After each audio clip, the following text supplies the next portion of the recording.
Internews. Como saben, esta serie fue creada con el fin de mejorar la información que generamos sobre la pandemia de COVID-19, así que esperamos que les sirva mucho y que sigan usando este conocimiento en su trabajo periodístico. Les recuerdo que la sesión la estamos grabando y estará disponible en la página de Health Journalist Network, que les estarán compartiendo en el chat, y también en la cuenta de YouTube de Internews. Y bueno, la idea es que más que una presentación, ustedes se animen y aprovechen a hacer preguntas. Entonces pueden hacerlas por medio del chat o también pueden levantar la mano y nosotras pues les estaremos o dando la palabra o le estaremos pasando a nuestra invitada. Entonces le cedo la palabra a Graciela, experta en pandemias en Internews, quien va a presentar a nuestra invitada. Pues muchas gracias, Arantxa, y muy buenas tardes desde España. Es un placer volver a estar con todos vosotros. Ya sabéis que, como estaba comentando Arantxa, el objetivo de estos encuentros es que todos los periodistas e informadores de la salud mejoremos nuestro conocimiento y nuestra formación para poder también mejorar la información que damos a nuestros medios de comunicación y al público general sobre todos los temas relacionados con la pandemia. Hoy nos vamos a centrar muy específicamente en el virus que ha provocado la pandemia, en el virus SARS-CoV-2. Y gracias a nuestra invitada, os puedo asegurar que la invitada que tenemos hoy es una verdadera, es un verdadero lujo contar con ella. Ella es Isabel Sola. Isabel Sola es codirectora del Laboratorio de Coronavirus de un centro de investigación en España muy conocido, que es el Centro Nacional de Biotecnología, que está aquí en Madrid. Isabel codirige este laboratorio con otros científicos como Luis Juanes, que es un investigador también muy conocido con amplia experiencia en coronavirus. Os puedo asegurar que Isabel es un referente en lo que es coronavirus humanos. Ella ha trabajado también con el SARS-CoV-1, trabajó con MERS, ahora está con SARS-CoV-2 y no solo tiene un amplísimo conocimiento del virus actual, sino también ella colidera una de las vacunas que puede ser una de las vacunas más prometedoras y que estamos todos deseando que empiece ya los ensayos clínicos y que se pueda probar, porque va a ser una vacuna que, primero, con una característica muy distinta, va a ser una vacuna que va a permitir que sea esterilizante, o sea, que las personas, además de protegernos, no transmitamos el virus, y va a ser una vacuna que va a dar una inmunidad mucho más completa. Hablaremos también de esto, pero inicialmente vamos a lanzar las primeras preguntas a Isabel para conocer un poco más sobre este era desconocido coronavirus. Sigue siendo un coronavirus que me imagino que tendrá, y esto lo tiene que aclarar Isabel, algunas incógnitas todavía, pero desde luego lo que se sabe sobre este coronavirus, nadie como ella para explicárnoslo. Buenas tardes, Isabel. Hola, muy buenas tardes. Fenomenal. Pues, Isabel, tenemos muchas preguntas que nos van a plantear nuestros compañeros desde América Latina. Y yo, bueno, cuando buscábamos un título para este encuentro, pensábamos en SARS-CoV-2 si era un virus que había venido para quedarse. A día de hoy, ¿podemos afirmar que este virus ha venido para quedarse? Bueno, pues probablemente sí, porque dadas las dimensiones que ha conseguido la pandemia, es decir, que el virus está en todo el mundo, ya no está reducido a un entorno geográfico en el que se le pueda poner límites, pues digamos que el virus ya tiene vida propia y permanecerá con nosotros. La cuestión es que con el tiempo, conforme vaya mejorando la inmunidad que tenemos como población, como especie, el impacto que el virus tenga en nuestra vida y en nuestras sociedades, pues irá siendo muchísimo menor que lo que hemos conocido hasta ahora. Pero el virus, yo creo que hemos asistido al nacimiento de un nuevo virus y que el virus va a coevolucionar con nosotros como especie hospedadora hasta que, digamos, posiblemente lleguemos a un equilibrio, es lo previsible, en el que el virus conviva con nosotros, pero el impacto que tenga en la salud y en la sociedad pues sea lo menor posible, porque ya hemos ido adquiriendo inmunidad desde pequeñitos, desde que casi nacemos, nos exponemos al virus sin grandes riesgos, porque los niños pequeños no tienen formas de la enfermedad severa, pero van inmunizándose y esa inmunidad es la que nos va a mantener protegidos en nuestra vida adulta. Hemos hablado cuando apareció el coronavirus, que claramente era un virus respiratorio, ¿no? Que se transmitía por vía respiratoria, pero es verdad que cada vez hemos visto o hemos recibido más información sobre que es un virus es muy serio, que no solo afecta, por ejemplo, al pulmón, sino que infecta otras partes del organismo humano. ¿Qué sabemos ahora mismo de cómo infecta y qué serio o no es serio esa infección que nos provoca el SARS-CoV-2? Bueno, pues a ver, sabemos mucho de lo que son estudios observacionales, es decir, lo que uno ve en la población. Sabemos que este virus en un 80% de las personas a las que infecta les causa infecciones leves o incluso asintomáticas, pero hay un 20% en el que las infecciones son moderadas o incluso pueden llegar a ser muy severas y críticas y llevar a la muerte, por supuesto. Sabemos que además de las patologías respiratorias, pues está el problema de la inflamación tan exagerada que produce, que da lugar a, bueno, pues a muchos efectos, todos estos efectos tromboembólicos que se están viendo, efectos de persistencia de estos síntomas de la enfermedad durante meses. Sabemos que las patologías pueden ser muy amplias, se pueden complicar, sobre todo en las personas mayores. Lo que no sabemos muy bien todavía son los mecanismos por los que el virus consigue esta variedad de síntomas. En unos es casi asintomático, en otros causa infecciones muy severas. Todo este proceso de estudio de los mecanismos es lo que se está empezando ahora y lo que llevará años poder de alguna forma descifrar qué es lo que hace el virus cuando nos infecta. Hasta ahora lo que estamos recibiendo es mucha información de lo que se observa en la población. Prácticamente todos los días hablamos de variantes y sabemos ya que hay variantes que están en investigación, otras que son las variantes ya clasificadas de preocupación y que cada variante además tiene como diferentes, digamos, tipos, ¿no? Dentro de que no es una variante, no es solo un tipo de virus, sino que dentro de esa variante también hay más tipos. ¿Muta mucho este virus? ¿Realmente a vosotros que sois especialistas en este coronavirus, creéis que es un coronavirus que está presentando muchas mutaciones o es lo que se esperaba y a vosotros os parece que no hay motivo de preocupación? Bueno, un poco es lo que se esperaba. Este es un virus, su material genético es ARN y los virus que son ARN tienen mucha más capacidad para mutar, sencillamente porque comparados con las bacterias o con cualquier otro organismo que tiene una información genética en forma de ADN, ya se sabe que los virus ARN no tienen sistema de corregir en principio los errores cuando se copian a sí mismos y por eso mutan mucho. Y esto para los virus es una forma de generar diversidad genética y eso les permite adaptarse a situaciones ambientales cambiantes para poder sobrevivir. Dentro de este mundo de los virus ARN, que son muy cambiantes porque mutan, los coronavirus, ya lo sabíamos también desde hace unos años, son los únicos que tienen un sistema, una maquinaria especial para corregir errores, con lo cual cambian, pero no tanto como cambia el virus de la gripe u otros virus que son también ARN.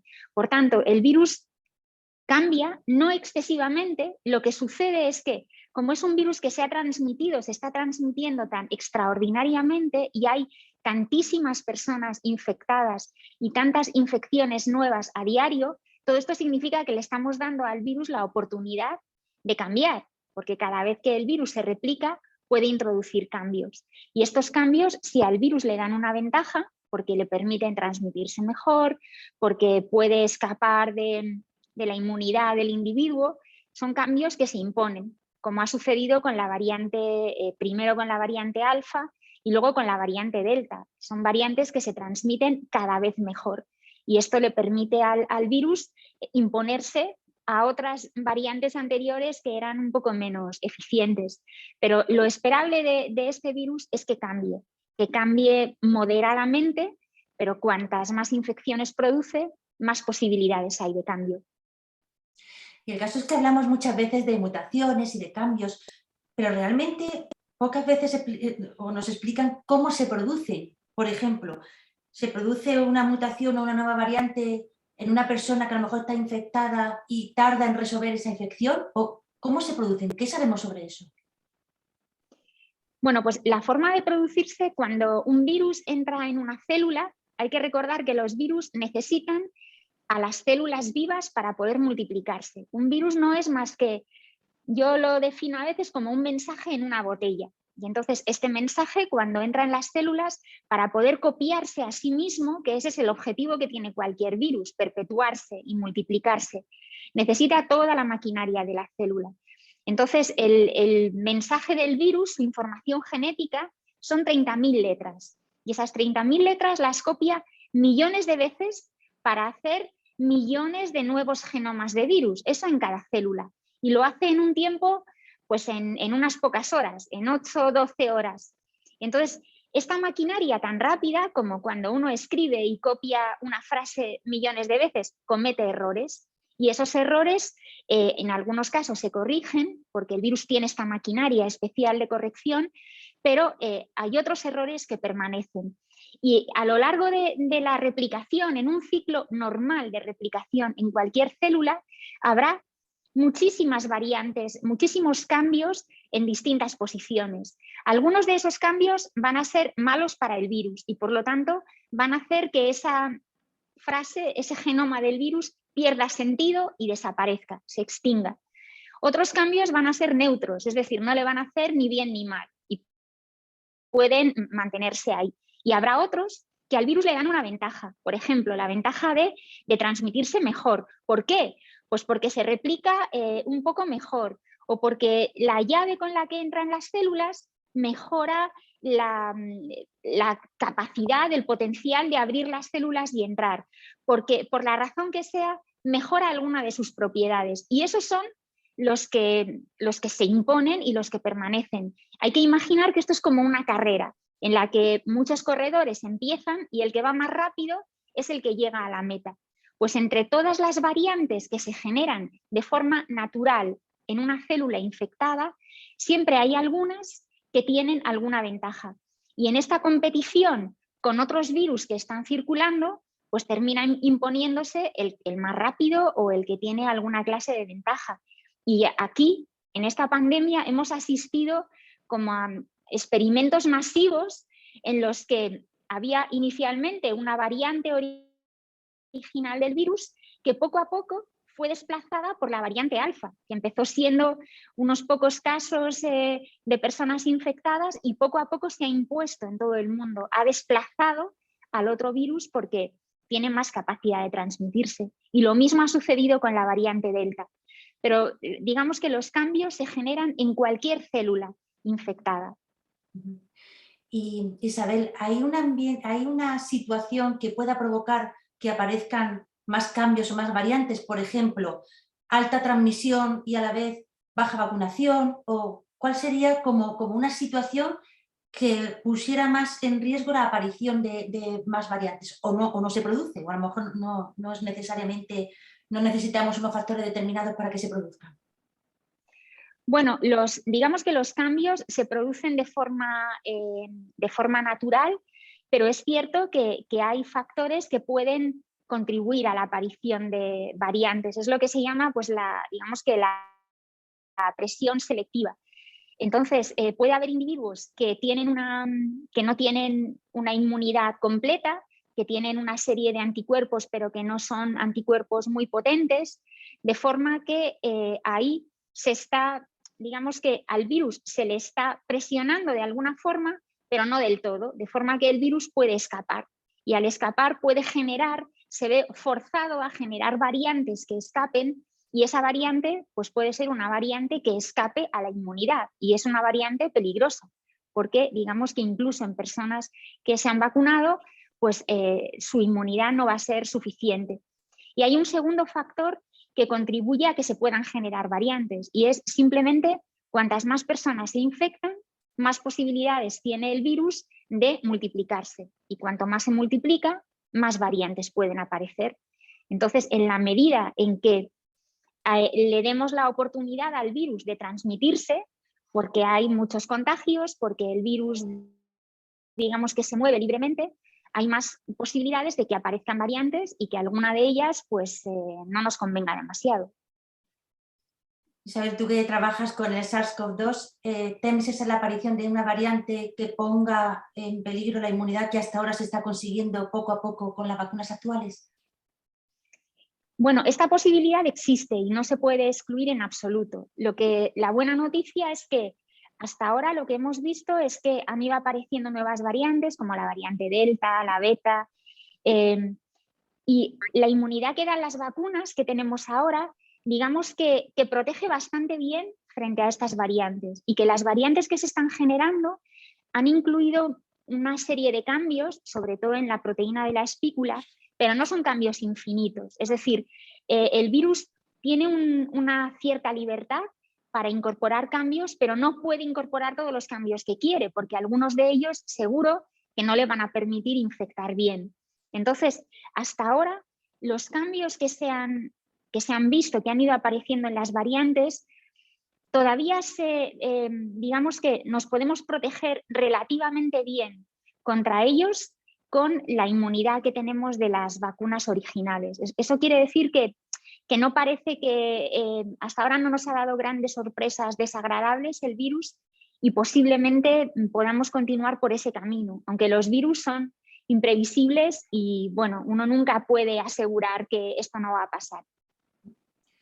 Tenemos una primera pregunta y nos preguntan que además de afectar o no afectar a la inmunidad, ese riesgo que existe de nuevas variantes, ¿podría existir una nueva variante que cambiara el curso de la enfermedad que hemos conocido hasta ahora que provoca el SARS-CoV-2? Sí, desde luego. Digamos que los virus tienen varias propiedades que pueden cambiar. Una de ellas es la transmisibilidad, otra de ellas es la capacidad de escapar de la inmunidad y la otra tiene que ver con la virulencia, es decir, con el daño que causa en la persona infectada. Y esta virulencia depende muchas veces de genes que tiene el virus. Entonces, podría ser que el virus perdiera algunos genes que contribuyen a la virulencia. ¿Y eso a qué llevaría? Llevaría a formas más atenuadas. Eso sería algo positivo para nosotros. Y es lo que un virólogo esperaría. Cuando un virus va evolucionando, si el virus se hace más virulento y mata a más gente, acaba con la mano que le da de comer, si termina con toda la población a la que puede infectar. Entonces, digamos que lo lógico sería que fuera atenuándose. Hasta ahora eso no se ha observado, pero no se puede excluir que pierda genes de virulencia y que se atenúe. Muy bien, pues te voy a dar paso también a mi compañera Arantxa, que tiene otras preguntas que están llegando por redes sociales. Arantxa. Y justamente tenemos una pregunta que nos llegó por Facebook y dicen, en lo que respecta a las vacunas de booster shot, ¿por qué no animar a las personas a que se realicen una prueba de anticuerpos antes de animarlas a recibir una vacuna de refuerzo? Bueno, a ver, en principio, en la mayor parte de las personas que reciben la vacuna y la pauta completa, se induce una respuesta de anticuerpos y también una respuesta celular. La razón por la que se están dando terceras dosis ahora y se está haciendo este refuerzo de la inmunidad es porque parece que con el tiempo, estaba dentro de lo esperado, los anticuerpos que ha inducido la vacuna van cayendo y esto era algo esperable y es lo que sucede. De momento, lo que se ha visto es que efectivamente la inmunidad que dan las vacunas, con el tiempo disminuyen los anticuerpos y disminuye algo la protección que tenemos con las vacunas. Sobre todo disminuye la protección con respecto a infectarnos, pero seguimos prácticamente igual de bien protegidos con respecto a tener una enfermedad severa, a tener que hospitalizarnos o con respecto a la muerte. Es decir, la necesidad de recibir una tercera dosis a día de hoy, pues no hay una evidencia súper sólida. ¿Qué sucede? Pues que hay poblaciones muy vulnerables como los mayores que tienen una inmunidad más débil y que si se vuelven a infectar podrían tener consecuencias muy severas y en esta población sí que se está recomendando la vacunación, pero no hay todavía una evidencia muy sólida para pensar que en la población general sea necesario por ahora una tercera dosis. Quizás más adelante pues vemos que sí, pero ahora no está muy claro que eso sea necesario. Pues continúo con otra pregunta. Que te queríamos preguntar sobre la variante, la llamada Delta Plus. Sabíamos hasta ahora que la variante Delta era más infectiva que la variante Alfa. Cuando se habla de, o se le intenta dar una explicación, se habla de que cada persona ahora infectada con Delta podría infectar a mínimo 4 o 5 personas. La variante Delta Plus, ¿tenemos información de ese tipo? Porque sabemos que va a ser más infectiva que la variante Delta, igual no se impone, no lo sabemos. ¿O crees que Reino Unido, por cierto, sí que ha dicho recientemente que tienen previsto, vamos, que creen que se va a imponer para que será dominante a mediados de enero? No sé si compartes esa opinión y hasta qué punto tenemos información sobre su mayor infectividad. Bueno, es cierto que el Reino Unido siempre tiene más información que otros países porque allí, digamos que tienen un buen sistema para secuenciar, es decir, para obtener la secuencia de muchísima gente que se ha infectado. Entonces, no solamente tienen el dato de que esta persona está infectada, sino que determinan exactamente la secuencia de nucleótidos. Y por eso ellos saben que cuántos virus de cada variante son los que están circulando. Entonces, a partir de sus datos, parece que de momento podría ser algo más transmisible que la Delta y podría ser que terminara imponiéndose y desplazando.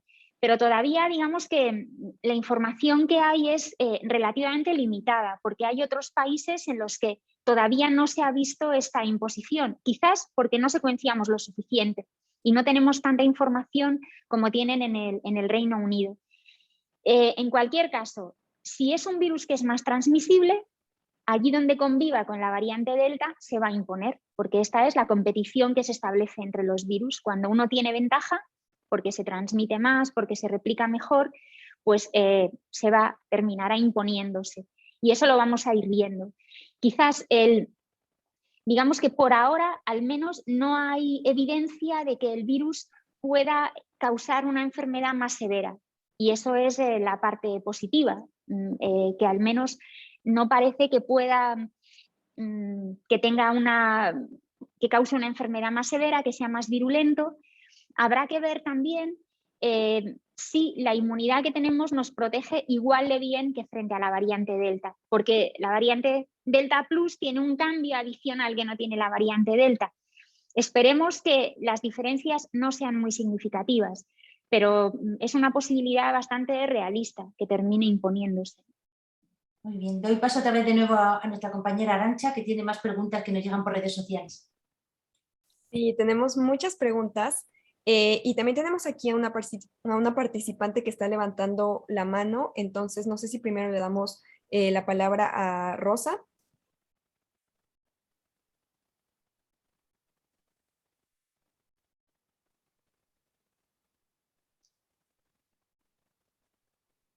Sí, no sé, Rosa, si quieres prender, ahí está, perfecto. Perdón.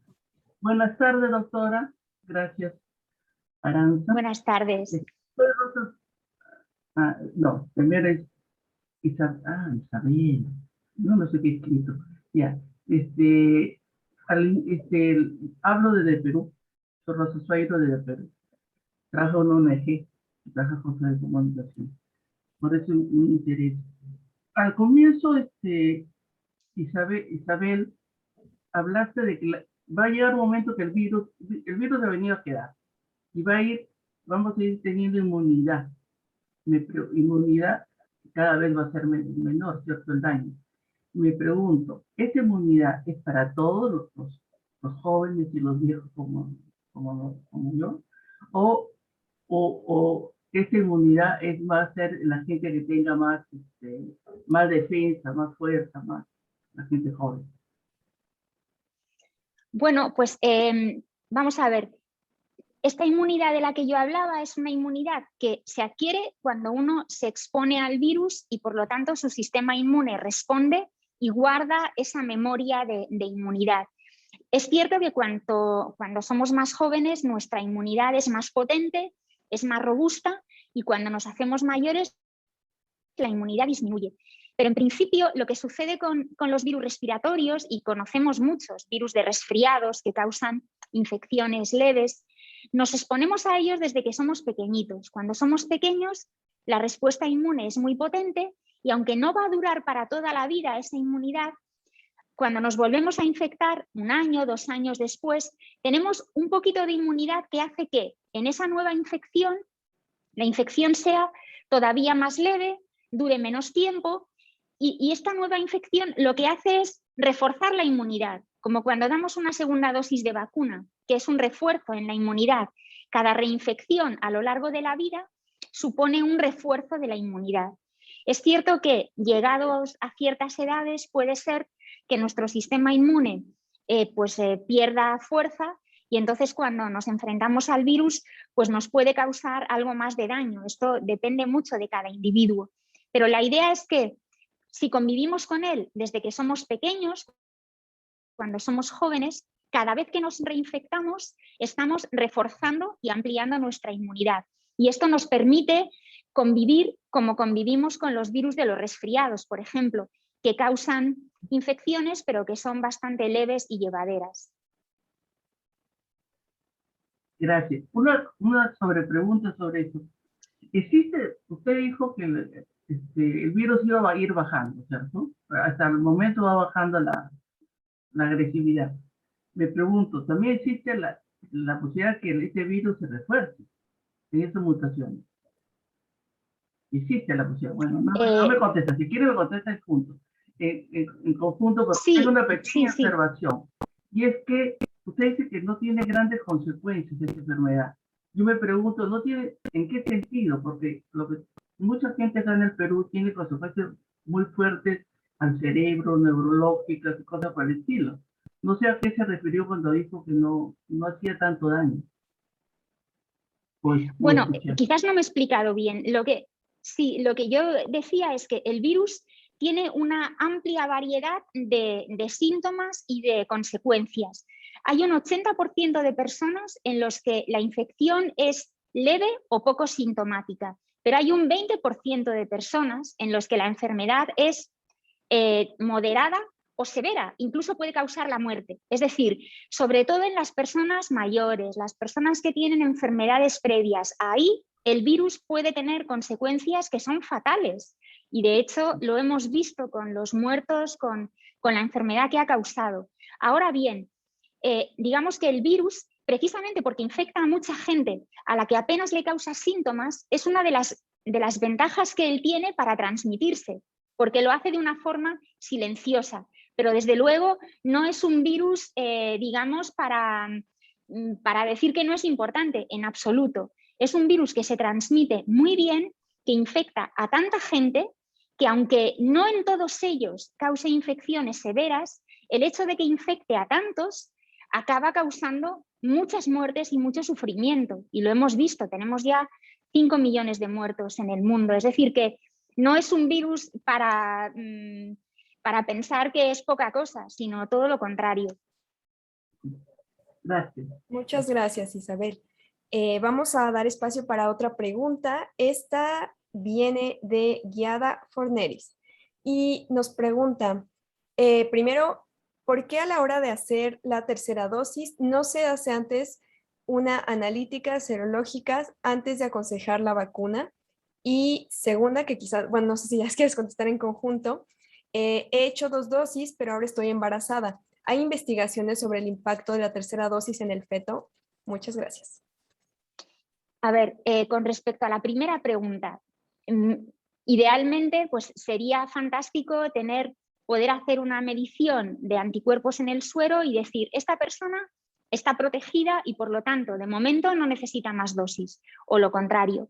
Lo que sucede a día de hoy es que no se conocen bien lo que se llama correlatos de protección, es decir, no sabemos cuál es el nivel mínimo de anticuerpos que uno necesita tener en la sangre para poder decir, mira, tú estás por encima de 20 y estás protegido. Ese dato no lo tenemos, porque es complicado de saber, porque la inmunidad no solo depende de los anticuerpos, sino que depende de la respuesta celular en general. Antes también comentaba que a día de hoy, en principio, cuando alguien ha recibido una vacuna y la ha recibido en los últimos 6 meses, que es lo que ha sucedido con casi todo el mundo, los niveles de protección que hay frente a la enfermedad severa y la hospitalización son todavía muy altos, más del 80% en la mayor parte de los casos. Es decir, no hay una necesidad fuerte, con excepción de grupos pequeños, como por ejemplo las personas mayores, que son los más vulnerables y que su respuesta inmune cae más rápido, o personas que tienen patologías severas, una respuesta inmune más baja. En esos casos, por prevención, pues sí que se puede recomendar una tercera dosis, pues más vale prevenir, porque sabemos que son personas muy vulnerables. Respecto a la seguridad de la tercera dosis, pues no hay muchos estudios de la seguridad. Es decir, se ha visto por ahora en aquellas personas a las que se les ha dado una tercera dosis en Israel y en algún otro país, que en principio no parece que haya más efectos adversos que los que se habían observado con 2 dosis. Pero no hay ningún estudio sistemático que se haya hecho. Y en el caso de las mujeres embarazadas, pues hasta ahora, cuando se les ha administrado las 2 primeras dosis de vacuna, se ha visto que son seguras. No habría por qué pensar que una tercera dosis va a causar problemas, pero digamos que no hay una información sistemática y rigurosa porque no se han podido hacer esos estudios todavía. Muchas gracias. Bueno, voy a dar la palabra a María Fernández, que tiene levantada la mano. Entonces, adelante, María. Gracias. Buenos días y buenas tardes a todos. Y muchísimas gracias, doctora Sola. Interesantísimo lo que comparte. Leía en una entrevista suya con la Universidad de Navarra un comentario sobre cómo la existencia de las pandemias puede estar muy relacionada con el cambio climático, las alteraciones a la diversidad ecológica, y en esta semana que muchos estamos monitoreando lo que pasa en el Reino Unido con el COP, me encantaría saber sus pensamientos sobre cómo de alguna forma se unen esos dos mundos, ¿no? El mundo de la salud, como lo entendemos tradicionalmente, y el mundo medioambiental. Muchas gracias. Gracias. Pues bueno, a ver, hay un concepto en el que se trabaja desde hace unos pocos años, que es el concepto de una salud, One Health, en el sentido de que no podemos considerar únicamente la salud humana sin considerar la salud animal y sin considerar el medio ambiente, porque todo esto está interrelacionado. Muchos virus, un porcentaje, pues igual más del 80% de los virus que causan enfermedades en humanos vienen de animales, y los animales están en el medio ambiente, y en la medida en la que se producen cambios ambientales que pueden causar cambios en la distribución, en dónde pueden vivir esos animales, a dónde se desplazan, todo esto puede causar cambios en la transmisión de los virus a humanos. Hay ejemplos muy concretos con los virus transmitidos por insectos. En la medida en que hay un cambio climático, los insectos, digamos que pueden vivir en hábitats donde antes no vivían. Y si esos insectos son portadores de virus, pues van a poder infectar a personas que en nuevos espacios geográficos. Es lo que pasa con virus como West Nile o con otros virus que están causando infecciones en humanas. Entonces, digamos que todo está relacionado. No podemos hablar de las infecciones con virus humanos sin considerar los animales, que son transmisores y reservorios de virus, y el ambiente en el que viven esos animales. Y por lo tanto, esta visión global de la salud es algo que hay que tener muy presente. Gracias.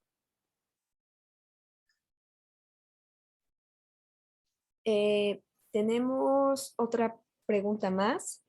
Es de Luis Alfonso Martínez. Y él pregunta, ¿los medicamentos diferentes a las vacunas, como las tabletas o cápsulas contra el coronavirus COVID-19, qué tan efectivas son y podrían reemplazar las vacunas en algún momento? Bueno, son dos estrategias diferentes y complementarias para enfrentarnos a los virus. Las vacunas, digamos que son los que previenen y los medicamentos son los que curan. Siempre decimos que es mejor prevenir que curar, es decir, es mejor recibir una vacuna que te da inmunidad, que genera un escudo protector que impide que el virus te cause enfermedad, a una vez que te has infectado, intentar curarte, porque las consecuencias de la infección pues, pueden ser imprevisibles. Entonces, las vacunas son la mejor estrategia, la más efectiva para enfrentarnos a las infecciones virales y en particular las de los coronavirus. Dicho esto, es necesario disponer también de otras estrategias de protección. ¿Para qué? Pues para aquellas personas que todavía no han podido recibir una vacuna o incluso aquellas que no responden bien a las vacunas porque su sistema inmune es incompetente y entonces hay que ayudarles de otra forma. Entonces es necesario trabajar en esa línea de obtener antivirales que protejan una vez que nos hemos infectado. Con el coronavirus lo que ha sucedido hasta ahora es que el principal daño que causa este coronavirus tiene que ver con una inflamación exagerada. Y este proceso de inflamación exagerada sucede una vez que el virus ya lleva unos días entre nosotros. Y los antivirales con los que se trabaja habitualmente son eficaces en esos primeros días en los que el virus entra y está haciendo su replicación. Y luego, cuando ya ha causado la inflamación, el virus ya es lo de menos. Lo que importa es todo lo que ha desencadenado, todo ese fuego inflamatorio que ha activado. Entonces, aquí no podemos hablar de un único antiviral, sino que es necesario disponer de antivirales frente a la replicación del virus los primeros días y medicamentos que ayuden a contener esa inflamación exagerada que se produce después. Ahora se está avanzando, hay algunos antivirales orales que están desarrollando Pfizer o Merck. Unos parecen más efectivos que otros, algunos hablan del 80 y tantos % de protección frente a enfermedad severa, otros en torno al 50%. Son resultados todavía bastante preliminares, pero bueno, se va avanzando por ese camino y esto es positivo. Muchas gracias, Isabel.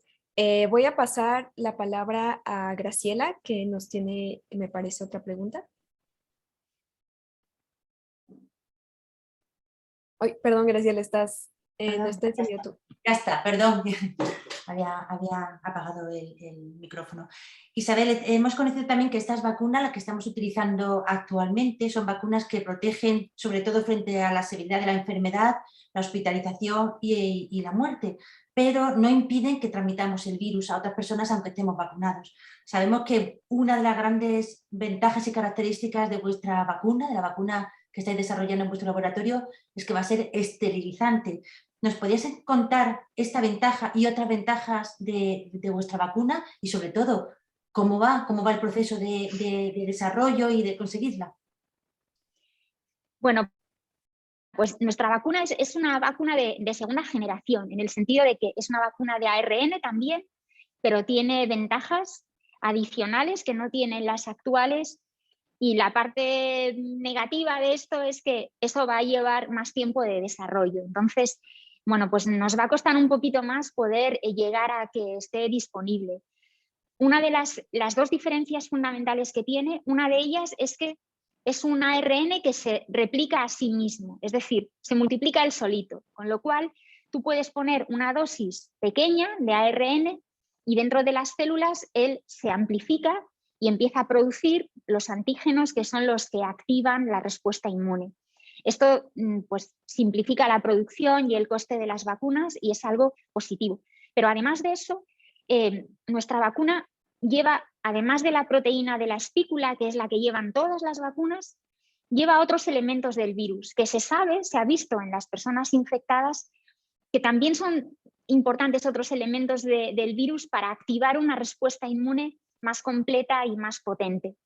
Y la tercera diferencia es que estamos trabajando en administrarla intranasalmente, porque precisamente cuando se administra en la mucosa nasal, que es por donde entra el virus, activa una respuesta inmune especial, que es la inmunidad de mucosas. Eso significa que los anticuerpos, que normalmente los asociamos con que se mueven por la sangre, los anticuerpos de la respuesta inmune salen en las secreciones y están ahí en la puerta, fuera, esperando a que venga el virus y lo neutralizan, impiden que el virus entre y que pueda empezar la infección.